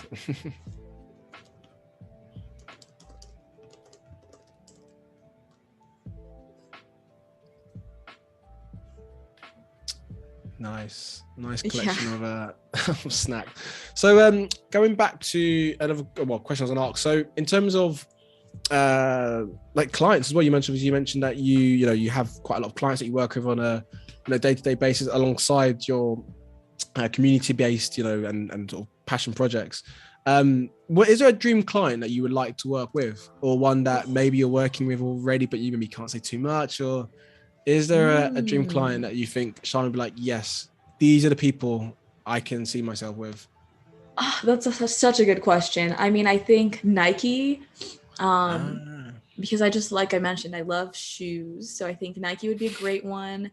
I think Apple, of course, which is actually funny. I have some like alumni from my school that are like design directors at Apple. So maybe it's not too much of a dream. Maybe it's not. Future. It could be some in the chat. Who knows? I mean, you can shoot a shot, and if you're in the chat, shout out Shyne, and she's here.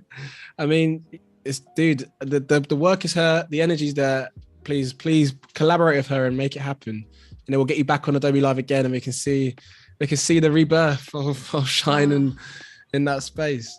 It'd be awesome. That would be legendary. That would be amazing. I saw on LinkedIn a post about it was about Gen Z actually, about the like top, I think it was top 10 or top 5 companies to work for if you just graduate from uni or college or in that Gen Z. And yeah, Nike was in there. I think Google was in there, and you've got all these kind of brands who you assumed just the vibe would just be pleasant, right? Just with it, the current. I would love to work with. Do you know who I'd love to work with actually? Is Ben and Jerry's. That's so random. Oh yes, that's so good. I think because I had it last night, but I feel like they would be like, their branding is cool, right? And yeah, potentially anyone's in Ben and Jerry's. There we go. I'm shooting my shot now. But yes. Shout us out. But Nike would be cool. Who knows? We do like a fast forward like 2 years from now. You're at Nike. I'm at Ben and Jerry's, and then boom. We've made it. We've made it, and we're still doing Adobe Live, and we can still be sharing our experiences on it. That could be a world we would live in. I would love that. I'd love that. Kieran, what flavor ice cream did you have? Oh, we had it's funny. It's on that topic of like the sea creatures one. I'm not lying. I promise. Is fish food? Do you know fish food? Where it's like pH. Fish food. Okay. It's, obviously, like, I mean, what else would he be having? That's weird. It's got marshmallow, caramel, chocolate chunks. I mean, everything that is unhealthy. I'm not having it in one sitting, so don't judge me in the chat, please. I just had it as a treat, which I have every week. So yeah, that was pretty much my that was my weakness. That is what I had. It's very solid. It was. I mean, I don't think we can have an ice cream tub on the coffee meetup because that would just be unbecoming. No. I break the rules, but I don't know if I can go that far. I don't know. I mean, you want people to come there for the content, right? And for the inspiration to my stories, and you might have to do a thing where it's like pastries come maybe like 20 minutes into like they come out as like a conveyor belt. So then, otherwise you just hear loads of like yap in the background of like the chomping of pastries. Yeah. It's lovely to sort of see the comments coming in now of I feel like this is a food chat now. We've changed it now. We've changed Adobe Live. We want to bring it back into design, but we can. The chat is just, we've got cherry pie, we've got mint chocolate ice cream. Oh. Oliver also loves fish food. I'm not alone. I love that. Reverb. I haven't had it. I think I need to try it now. It is good. It is a good one. But yeah. So what are we? So right now, obviously, we are still working on a few different format. Is this like a sort of Instagram? No, it's not an Instagram post. It's too long. Is this like a LinkedIn post or Facebook ad or? It's gonna be Twitter. Twitter. Yes, I'm not as up on the Facebook game as I should be. LinkedIn, LinkedIn I love, but I don't know if this would be the proper target audience for that. Do you know what is so interesting you say? Like, I've had this discussion with friends recently about this idea of, obviously you've got all these different platforms and you utilize them for whatever, that you want to put out there, right? But I always put it down to, with LinkedIn, and you say Gen Z, I feel like there's a lot of content on there. It depends who you're following, right? First of all, because that page is created to what you want to see. So there's days of seeing really boring targeted ads for something that is literally not applicable to you whatsoever. Just unfollow and just follow things that are cool in people in the industry, or, brands that you admire who reflect what you're about. Follow them and then you'll be inspired by. But I feel like my LinkedIn homepage feels almost like an Instagram page now, where it's more visual. It's so visual content, and there's a lot of stuff happening. It's not like, I would say, the conventional Instagram. Well, what is conventional? But to me, it just seems more, it's fun. My LinkedIn, if I'm honest, it's more other things where it's a little bit more, maybe like Facebook is a little bit more different generation, right? Perhaps different market audience, and I don't know. I don't use Facebook much anymore, but yeah. That's so valid. I mean, I think I need to follow some of the people that you're following on LinkedIn, because my LinkedIn has been a little dry lately, so I might need to there we go. Recurate my following. I'll educate you on the millennial, what the millennials are up to, and you can educate us on what the Gen Z, what cross generations, and there we go. We can always learn from each other. I'm loving that font, by the way. What is that font? It is called Recia Serif. I don't know. It's just so good. It's a good font, isn't it? Even the word coffee, like, it looks as though I could see a lot of brands working with that. If they would just use the word coffee like across it, it's nice. It's actually, and there's a reason why I say this now, because we had an Adobe Live a few weeks back with an amazing designer called Kevin, who worked on a coffee brand, and I feel like It could be not, it could be wrong, but it looks very similar to potentially the similar font because of the way the O is and the shape is like coffee bean. Yep. That was if that was the same font, then boom, us designers are more in tune than I imagined. The force is strong even more than I thought in the Adobe Live space. I'm gonna have to go back and watch that just so I can find out. I'll keep you posted. Yes, that was good. And actually, that's a nice way to mention to anyone who's quite new to Adobe Live. Like, definitely watch. These streams are here to inspire you, and to kind of give you guys a bit of an insight into other creatives. But more importantly, hopefully it gives you the tools to kind of use Adobe more and to kind of have fun and to work on projects that mean a lot to you. And again, even when we're not finish our stream, there's streams after this one, and there's also definitely worth saying is that there's obviously challenges as well that you can work on as well. There's a lot of creative challenges. We haven't got any this week, but further down the line we will. And that allows you to kind of work with almost like little small projects that you can kind of take on board, but it's like side by side, and you can kind of mirror it and design it whilst other people are doing it too. So it feels more community based. There's no pressure, and you learn as well. So what more would you want? So definitely check out some more Adobe Live streams because they are good, and we are not just saying it because hopefully this stream isn't a good example of how good it is. So there we go. There we go. Kieran, I have a question for you. Hit me. All right, let me know if this is like just so unrelated, but I think you mentioned earlier one of the boot camps. I'm nervous now. Yeah, no, it's relevant. It's not that unrelated. Cool. It's all good. Go on. Okay, I'm gonna keep you on your toes though. Have you gotten a chance to go on a stream with Andrew Hawkrattle?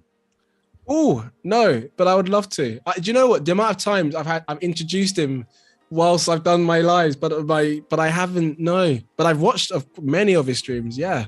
But I haven't done like yeah. Have you then? Go on, hit us. I've met him in real life several times. In person? Yes, because get this. He and I are he went to my university. So like we are in real life just linked. It's crazy, small world. I love that. You haven't just met, just not in the metaverse, but actually tangible, like real. I love that. That is awesome. If in fact, I mean, it'll be a long shot, but if you're in the chat, send us an emoji to say hey. And for anyone who doesn't even know who Andrew Hawkrattle is, he's another, again, an amazing Adobe Live host and presenter and also designer as well. So definitely check out some of his streams. And he's doing a lot of the beginners boot camps as well this week. So definitely stay tuned. But that's an awesome little nugget of information there I didn't know that. There we go. Yeah. The Adobe family, It is strong. I feel like our community is just, bearing the fact that we're quite far apart, obviously, as well. But it's especially on social media, we're only a few friends away from knowing each other, like mutual friends, and we're all connected, right? Somehow. Mm-hmm. Definitely. So what can you talk us through what you're working on now and what we're seeing? Yeah, I think a good selling point for people that's going to get people to this event is the fact that we're giving free coffee to the first 20 attendees. So now I'm really driving it in, really reinforcing it with this banner, really making sure it's going to be right present in the email, free coffee. Nice. That could be dangerous, couldn't it? Potentially that's probably for most people who have self-control. Me on the other hand don't. So going to a place of free coffee, and is it free, like 1 cup per person? Is it more? Yes, I'm gonna specify that now specifically because for people like me who turn up with like their flask and saying, "But you said it was free coffee." Like it's almost like Homer Simpson going to like an all-you-can-eat buffet and just making everyone go bone dry. There we go. Thanks for that. You never know. You never know. Got to be prepared. But I like how you've got, like, with your visual kind of merging in from the left-hand side, you've got that clean space where the text can kind of sit in on the right. Yeah. See, different vibe, but similar vibe. It's just, I knew it would wind up a little different. That's okay though. What we'll do, it'd be cool, like, as well, after you've tied this one, that we'll have maybe all 4 as well. Is it 4 or 3 we've done so far? I'm trying to lose track. Have we done 3? I think we're on 4 now. 4, that's what I thought. It'd be cool to sort of marvel at them all kind of as a whole. And then our lovely audience can see. And actually, did I check the poll, actually? We need to see who, because last time we checked, it was 50-50, and my heart will be broken if it's still 50-50. No, it's not. Good news. Okay, so what was your favorite, first of all? Mine was the vertical, the Insta story. Oh, I've built you up for hopefully not a nice ball. So our lovely audience, it was close though, only by a few votes. So landscape, the horizontal one seems to be the favorite. So really? I'm a little surprised by that. Yeah, surprised but not heartbroken, I hope. No, like, not heartbroken. Okay, I love them both. You're not gonna lose sleep. That makes me happy. You're not gonna... But you guys, I thought you liked my designs. I thought you liked my portrait. Oh. Yes, thank you, lovely people, for interacting and getting involved in that. Always great to know what you guys are vibing, what you're thinking. And of course, anything that you guys, any other thoughts or even thoughts on the fonts, the colors, the imagery that we've used, get that comments in the chat, and I'll share it directly with Shyne. Oops. Have you got any? I'm quite curious. So again, we touched on before, but we have obviously a range of individuals who obviously that will view the stream, whether it's students, grads, senior creatives. For anyone who maybe are just starting out their brand, have you got any sort of tips, advice, a few gems that you think, even going back, when you just starting out, what you would think you'd do differently, and that hopefully people can get, inspired from that? That's such a good question.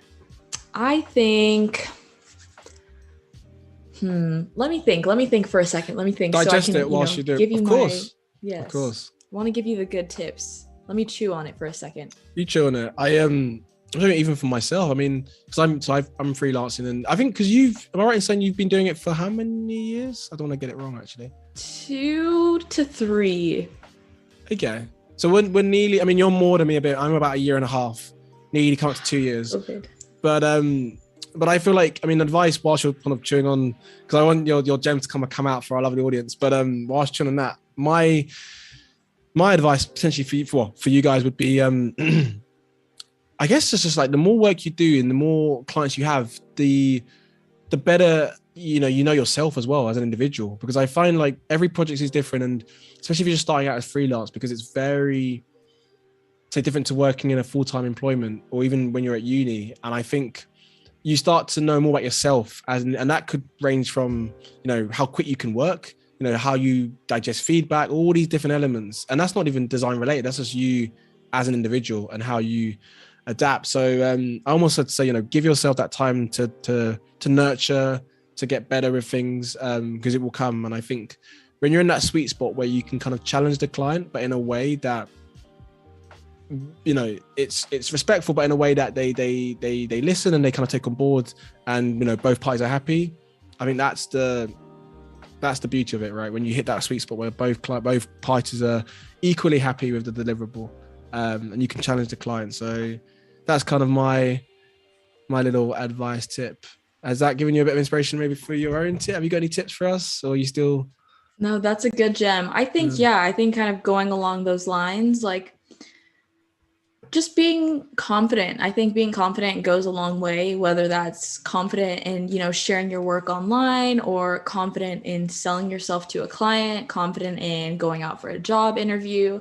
Really, I think just confidence is a huge thing. And I think I'm kind of naturally confident in a way, but I also wish, like, when I had first started, I cared a little bit less about what are people going to think if I, post this on my Instagram story, or people are going to be, my fellow students, my classmates are going to be weirded out if I start posting all of my work and start marketing all of a sudden, or all these things, because, that's not normal. Like, we don't just post our work all the time, and we're not really building brands. Like, we're just building our portfolios and all these different thoughts. And I feel like just the little voices, like your inner critic, I think just being a lot more like just courageous and confident with that kind of stuff and putting yourself out there, it's just the sooner you can get comfortable with that, I think the better.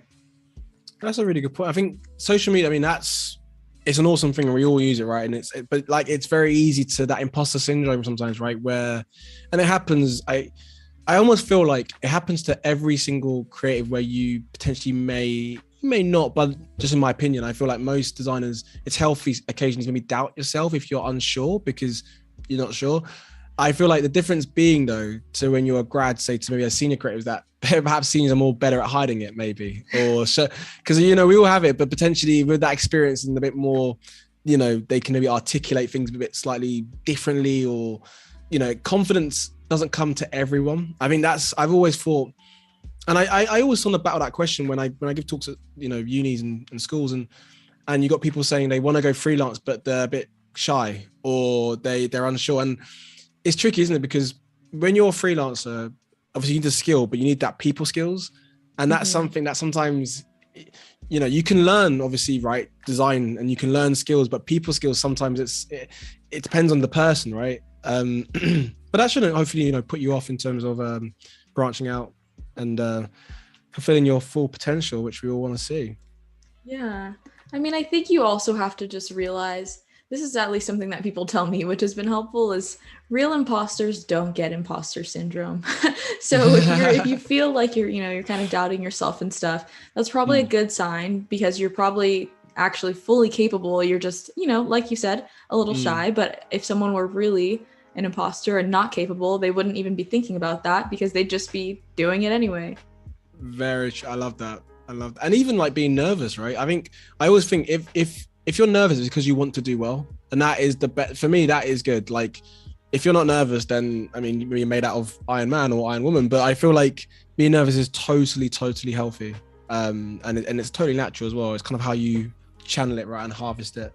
But yeah, it's you lovely people in the audience. Hopefully that gives you guys some, you know, some inspiration, some advice, especially if you're just starting out as well. You know, it's always kind of cool to hear experiences and stories of, you know, if you're just starting out in our creative industry. I'm loving what you're doing right now with the coffee and that coffee stain on the edge. That is nice. It adds a bit more depth to. I think this is my favorite one actually so far, you know, if I'm being really honest. Yeah. Really? You know, every time I think each one is just my favorite. I can't decide. Where is the line, Shyne? I know. It's like, but I love it. It's cool. It's looking good. Yeah, this one's got something fun going on. You know, I'm kind of liking like you mentioned, just that depth and playing with the layers. I'm trying to finagle a little like cutout here. So let's see. Do you know what? I've always, I'm such a sucker for like when things slightly overlap. So what I mean is, like, if you've got your text and say you have a solid object like the plate, but the coffee is, if that plate is just maybe slightly behind the type. So it just feels like there's more layers to the design. Yeah, it's funny because it's not like, it doesn't have to be very massive, but like really subtle, which adds that just little bit of emphasis to it, which I like. I mean, I'm a sucker for those ones as well. Me too. That's a great idea. I'm loving that. What do you think might be good? What, in terms of how to progress the design, or anything? If you have any thoughts. Anything. Do you know what? My brain was thinking, where you've got the first 20 attendees, I guess how you read is kind of left to right. So my brain would think potentially if it aligns from the left going in, but then potentially. I mean, this is my InDesign now, being very granular, but like, oh yeah, the 20 attendees as well, like the 20 being on the second line, just because again you kind of hone in on little things like that, but each to their own. That's a good one. That's how I know you are designing type a lot, because that's yep. It's I'm just reading from my notes, Shyne. It's not even no, I'm kidding, it's my brain. When you see, it's funny because I feel like with us designers, when you go out someplace and let us know in the chat if you're similar, but if you go to restaurants or you go to the supermarket and see packaging, we can't not see design. Do you know what I mean? Like, your brain sees design before maybe even see the product itself. And it's almost like for me, we're going to the supermarket, it's just, I'm almost like Googling at like the sweet section, not because I'm going to buy the sweets, but just because of the branding. Maybe I might buy the sweets, but more because of the branding and the types of styles. Yeah, I think it's cool. Do you know what I found out when I went to the US as well? Actually, there's so much advertisements and branding everywhere you go, which is overwhelming, but also quite cool to see the different styles and variants as well. Wait, is that not super common for you in the UK? No, it is. I think, do you know what? I'm basing it on when I went to Manhattan for the first time, for example. And I mean, the equivalent, I guess, is kind of like a Trafalgar Square, maybe London. But even so, I felt like a hamster in a it was like mazes you kind of get. It was an amazing experience for sure, but I think it was just seeing so many brands at the scales as well, whether it's on whether it's on the side of buildings or buses going by, or huge, buses with ads on it. Yeah, you're consumed, right, by so much material and advertisements. But I guess if you're from the space, from the area, you're just kind of used to it, right? It's just meh. It's yeah. I mean, especially Manhattan is just that's pretty much sums up all of consumerism and brands and marketing in the United States. So that's a pretty high scale. What's LA saying for like the brand, like in terms of adverts, and is it quite strong as well? Or I mean, I think we just have a lot more like billboards, a lot more just because there's so much like road, Route 66 and freeways and cruising up by the coast. There's just a lot of billboards. So I feel like that, like in the city, traffic, billboards, ads, like that's a huge space. But I feel like we don't really have a ton of like screens or like how Times Square just is like screens everywhere. It's insane. I don't think it's that intense. Okay. I'm imagining now, I can see your ad now on like Times Square as like a can we imagine, can we almost expect your design, Shyne, on Times Square so that everyone can see? And then then you're going to have more than a few 20 attendees, I think, attending for that first coffee if you I think things are going to get a little I think they're going to get a little out of hand, but I'm here for it. Exactly. But no, I'm liking the design. I feel like because sorry, my eyes a bit. Can you zoom in a little bit more on where it's got the hosted by? Is that the sunspot and the pineapple? That's a cool name. Well, thanks. The Sunspot's my community's name, and then Pineapple is a collaborator that I'm hosting the event with. They're really cool, actually. It's funny that we were talking about LinkedIn, because they're like a LinkedIn specifically for Gen Z sort of thing is what they're building. I may have to follow that. So I feel like with a name like that, Pineapple, even the Sunspot, is, again, with the whole colors and what you're using in your energy, everything is all very like positive energy vibes, right? That's the direction. Yeah, you don't go to these places with like a sad face. I mean, and if you do, you end up coming out with the opposite, right? So exactly. I imagine that's the energy. Kieran, I feel like you're doing all the marketing for me. That's my whole point. That's the whole point. I mean, when you put nice design in front of me, when you put nice, and even more so, maybe because of the food that we saw as well. That my brain works when I see food. There we go. But it's been good to see, and I think even more so, like the designs that you showed us, each one, there is a collective like strand between all of them. Well, there we go. We see it now in its entirety, but each one kind of has like maybe a different element, whether it's slightly less assets on top, whether it's the white as well. What's your thoughts in terms of everything as like a collective? I mean, I think it perfectly sums up how I operate and think in design, honestly, because I mean, there is consistency, right? Like you wouldn't look at any one of these and be like, oh, that's off brand, or oh, that doesn't fit per se. It ties in together and it's cohesive, but I like that each one can be a little bit different. And I think that's super fun. And that's, I guess, kind of how I approach brands in general, is like you have this core, style or identity, but you can always like kind of branch out a little and add things and reinterpret that in a different way. So, whether that's having rectangles for text here, or using text as like a blurry, decor element there, or playing with the depth here with a different cutout. Like, I think it's super fun, but it still all fits together. So there's some strategic element there. There's a method to the madness, right? Exactly. I love it. And I feel like, I mean, we touched on this at the early part of the stream, but everything that you're doing and your website, your social media, is keeping true to who you are, right? It's I think we touched on your tone of voice on your website, that the way the copywriting elements of it as well. It is very much, I mean, you are Gen Z, you're targeting that, but also you're not talking another language that's not you, if that makes sense. Which I feel like that we could easily become that individual where because the mass is doing it, you just kind of go with the way the current is moving, but you've kind of set up who you are, what you're about. You're keeping true to your colors, your fonts, and your wording as well of how you talk about things.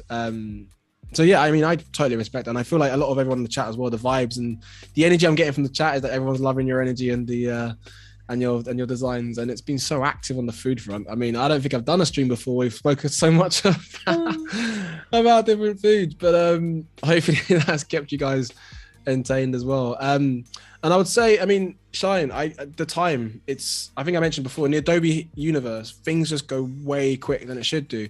But we've got about 10 minutes before maybe we do like a nice little recap, but also about how people can find about you on social media. Should we perhaps do like a 10 minutes of like maybe a little recap of what we've done from the start of the day to kind of now? I think we should. I think let's just do it, because my brain is pretty much feeling tapped out in terms of designs. Let's I see the steam coming from your head. It's just like it's cool. It's but no, it's been great to sort of see. But yeah, give us a nice little and then again, if it's not 10 minutes, we can definitely delve into a bit of your Instagram and your website. We didn't touch on that at the beginning, so our lovely folks can sort of reach out and know more about you. But yeah, a nice little recap, as you will. Perfect. All right. Yeah, we started in Photoshop with this event banner, Discord, wherever it's going to live. For me, that's going to live in Discord with my community server, and just to promote and really just grab people's attention. I think, in the scroll and looking on your phone and all these constant notifications, it was super important for me to just have something that's just different and eye-catching. And I think this does a pretty good job. So, we used just all these different fonts here, and just using the text as a decorative element, applying effects like blurring it, adding like grain and noise and texture, and playing with the blend modes. We've got like 4 different blend modes going on here with these coffee cup cutouts. So thought that was fun too. Just keep it, dynamic and keep you on your toes. You never know what to expect. You think it's a coffee cup, and then you look at the other one and it looks totally different. Bam, that's not a coffee. It is a coffee cup, but it's in a different perspective. And actually, weirdly enough, seeing it again, a refresh, I'd never noticed that, because that top one looks slightly more green, doesn't it? With the way the saturation is, which again, it's all the same image, but it's just the way you got that effect on top, which just has a bit of a different perspective on it all. That's cool. Thank you. Noticing the details. See, they all add up. They all add up. We got this one.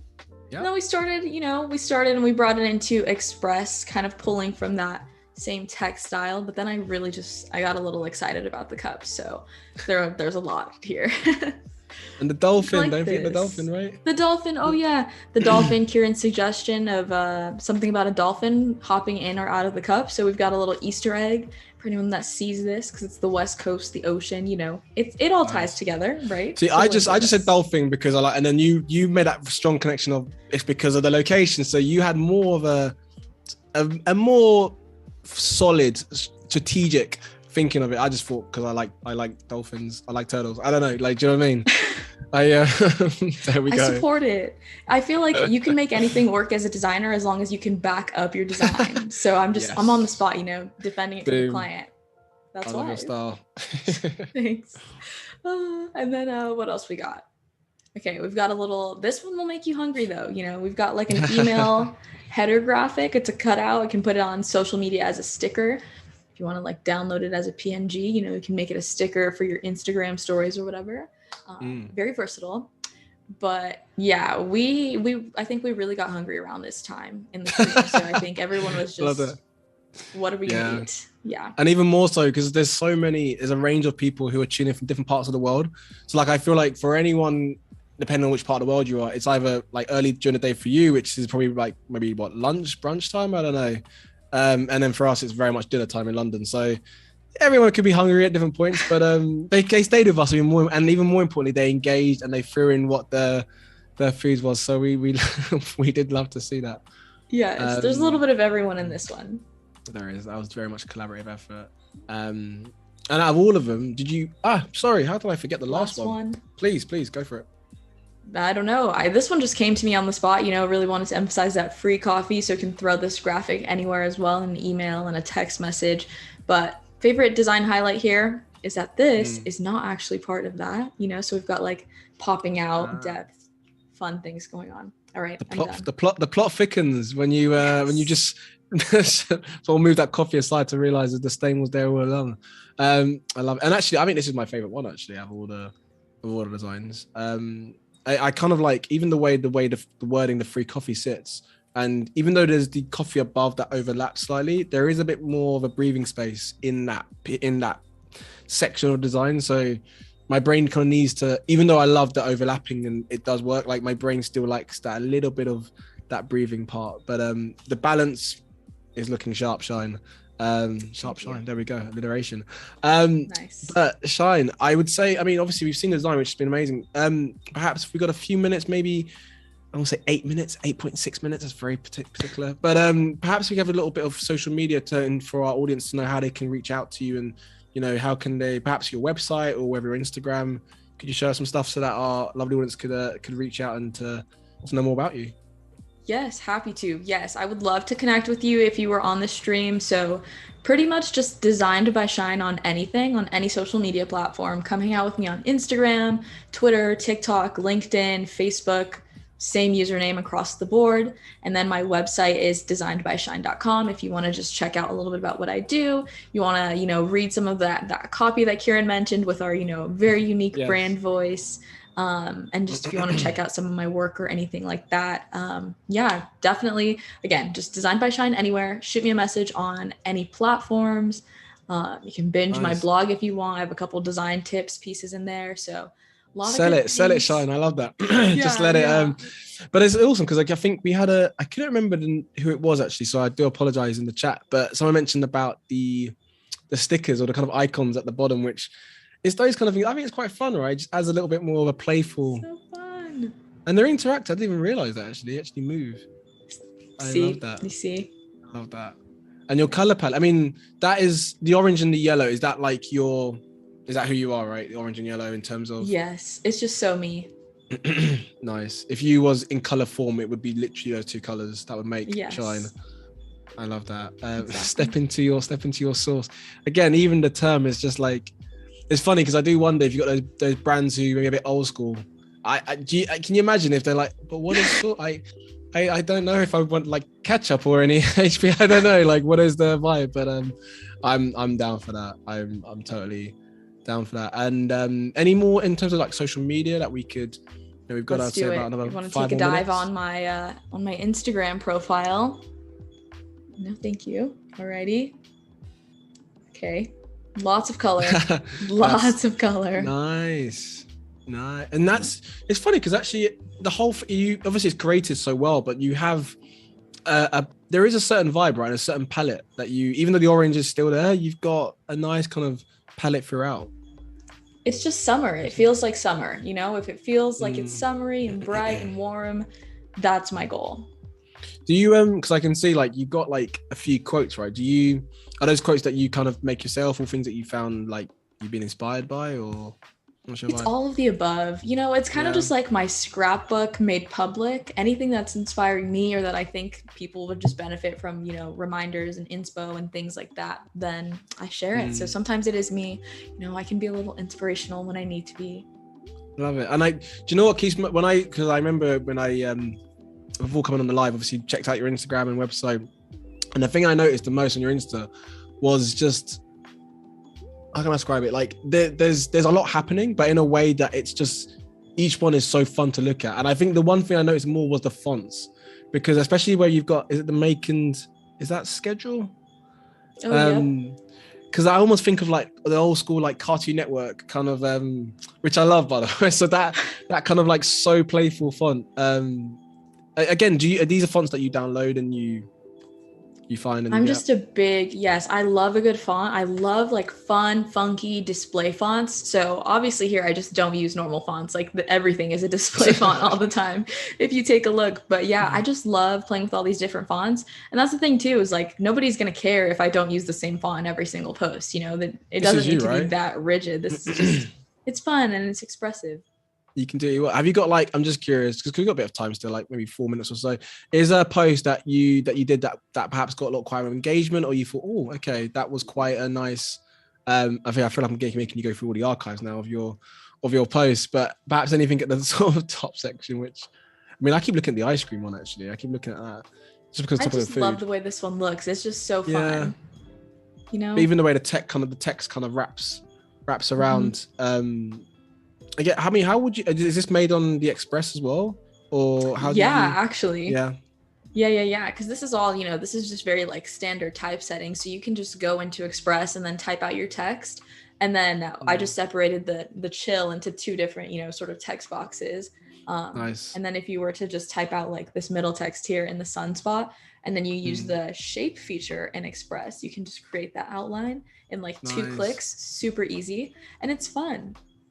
It looks fun. Do you know what? I mentioned about the that overlap of slight text and imagery. My brain, when I saw that, I was like, the waffle. Can you imagine that the waffle slightly going over the D? So you still make out it's a D. Again, I think it's obvious I like overlaps. Good. It's the little things. And in terms of like any other posts that you want to maybe share and promote, because again, got like a nice little 2 minutes or so. Gosh, what's a good one? I don't know. I'm going down the archives for real. I'm going to fall down the rabbit hole. Because you do a lot of, I've noticed you do, and it's quite actually popular with like, I think those are very active on social is, what do you call them? Like the kind of video not inspiration videos, but like, is it TikTok? I can't actually. Oh yeah. Like TikToks really old school, and yeah, but like giving people like feedback of what they can do for their business. And I'm seeing that like on my feed loads, but I mean, do you tend to like have to follow for inspiration in terms of how you do your own, or you just like it just comes like the force naturally to you and you're like boom? It's a little bit of both. I feel like it's mainly subconscious inspiration. So like, okay, this one was just like a very inspirational video about like, people kind of battling like the algorithm and constantly having to create content and post and blah, blah, blah. And so like sometimes I'm inspired by like other people's formats and ideas, but I'm never actually like side by side, like, oh, I really love this video. Like I'm going to grab this and this and like recreate it. It's very subconscious. It marinates. Yeah.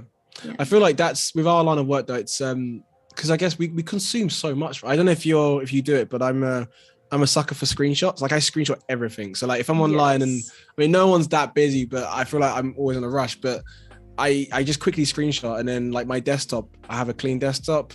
People don't. No problem if you don't. But I have like a screenshot folder for the screenshots, because that's a thing, right? Desktop, like how you have your. Again, we don't have to like judge and like, are you a desktop? Do you folders? Are you again, you don't have to show us, but like, what's your? It's a mix. I have like 3 folders and then like 2 straggling screenshots. It's fairly clean.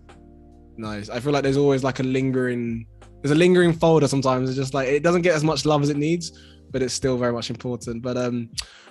But Shyne, absolute pleasure. I mean, it's been awesome to sort of see that, the design process and also to hear more about you as a designer, right? It's Adobe Live is not just about seeing the work, it's about knowing about the individual behind the work. And I can see on the chat, the comments have been absolutely positive, all positive energy, with a sprinkle of loads of different foods options in there too. So perhaps the most tastiest Adobe Live I've done, but been a pleasure. But I'd just like to kind of end on that note by saying, you can join the wonderful Andrew Horsradel, who we just mentioned, to learn basics about Adobe Photoshop, and how you can join him on how to use tools and techniques for ones that you should really know about and that will help you in your own practice. And then followed the bootcamp will be, you can join Clady from Print My Soul for another episode of How To. And here you can learn how to create the perfect Behance project to display your work in style. So Shyne, it's been my absolute pleasure to host you. You've been awesome. I hope you've enjoyed it. It's so fun. It was so fun. Thanks so much. Awesome. And of course, a massive thank you to everyone in the chat. Of course, without you guys, there is no chat, right? To Adobe Live team. And we will see you guys very, very soon. So whatever you do, remember, do it with a smile on your face. See you so soon. Bye.